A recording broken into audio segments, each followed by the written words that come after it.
Once upon the midnight dreary, while I pondered, weak and weary, over many a quaint and curious volume of forgotten lore, while I nodded, nearly napping, suddenly there came a tapping, as of someone gently rapping at my chamber door. "'Tis some visitor," I muttered, "tapping at my chamber door. Only this, and nothing more." Ah, distinctly I remember, it was in the bleak December, and each separate dying ember wrought its ghost upon the floor. Eagerly I wished the morrow, vainly I had sought to borrow from my books surcease of sorrow, sorrow for the lost Lenore, for the rare and radiant maiden whom the angels name Lenore, nameless here, forevermore. And the silken sad and certain rustling of each purple curtain thrilled me, filled me with fantastic terrors never felt before, so that now, to still the beating of my heart, I stood repeating, "'Tis some visitor entreating entrance at my chamber door. 'Tis some late visitor entreating entrance at my chamber door. This it is, and nothing more." Presently my soul grew stronger, hesitating then no longer. "Sir," I said, "or madam, truly your forgiveness I implore, but the fact is I was napping, and so gently you came rapping, and so faintly you came tapping at my chamber door, that I scarce was sure I heard you. Here I opened wide the door, darkness there, and nothing more." Deep into that darkness peering, long I stood there, wondering, fearing, doubting, dreaming dreams no mortal ever dared to dream before. But the silence was unbroken, and the stillness gave no token, and the only word there spoken was the whispered word, "Lenore." This I whispered, and an echo murmured back the word, "Lenore." Merely this, and nothing more.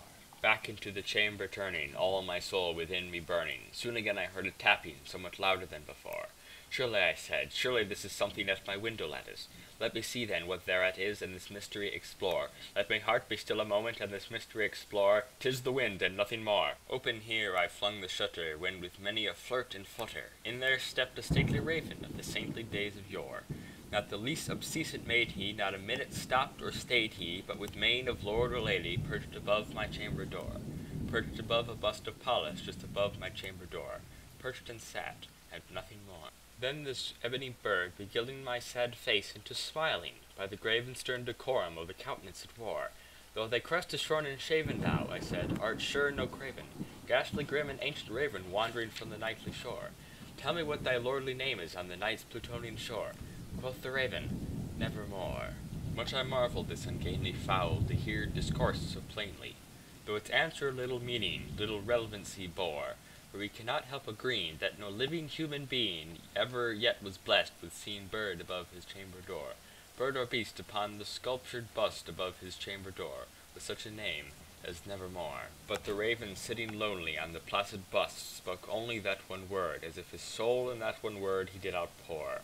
Nothing farther than he uttered, not a feather than he fluttered, till I scarcely more than muttered, "Other friends have flown before. On the morrow he will leave me, as my hopes have flown before."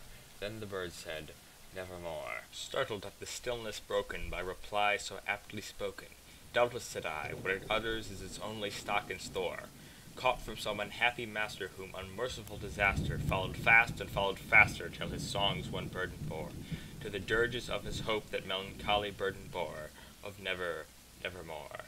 But the raven, still begilding all my fancy into smiling, straight I wheeled a cushioned seat in front of bird and bust and door. Then upon the velvet sinking, I betook myself to linking fancy unto fancy, thinking what this ominous bird of yore, with this grim, ungainly, ghastly, gaunt, and ominous bird of yore, meant in croaking, "Nevermore." This I sat engaged in guessing, but no syllable expressing to the fowl whose fiery eyes now burned into my bosom's core. This and more I sat divining, with my head at ease reclining on the cushion's velvet lining that the lamplight gloated o'er, but whose velvet violet lining with the lamplight gloating o'er she shall press, ah, nevermore. Then methought the air grew denser, perfumed from an unseen censer, swung by seraphim whose footfalls tinkled on the tufted floor. "Wretch," I cried, "thy God has lent thee, by these angels he hath sent thee, respite, respite, and nepenthe from thy memories of Lenore. Quaff, oh quaff this kind repenthe, and forget this lost Lenore." Quoth the raven, "Nevermore."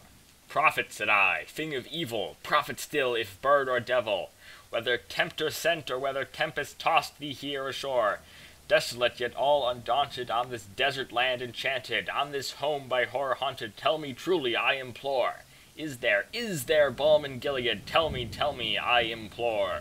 Quoth the raven, Nevermore.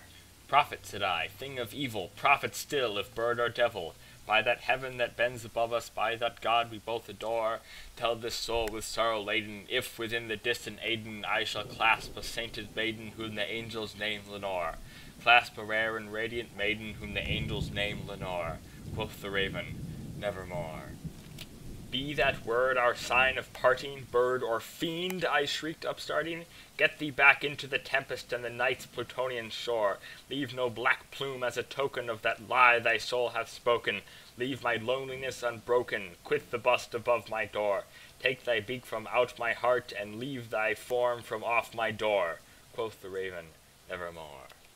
And the raven, never flitting, still is sitting on the pallid bust of Pallas just above my chamber door, and his eyes have all the seeming of a demon's that is dreaming, and the lamplight o'er him streaming throws his shadow on the floor.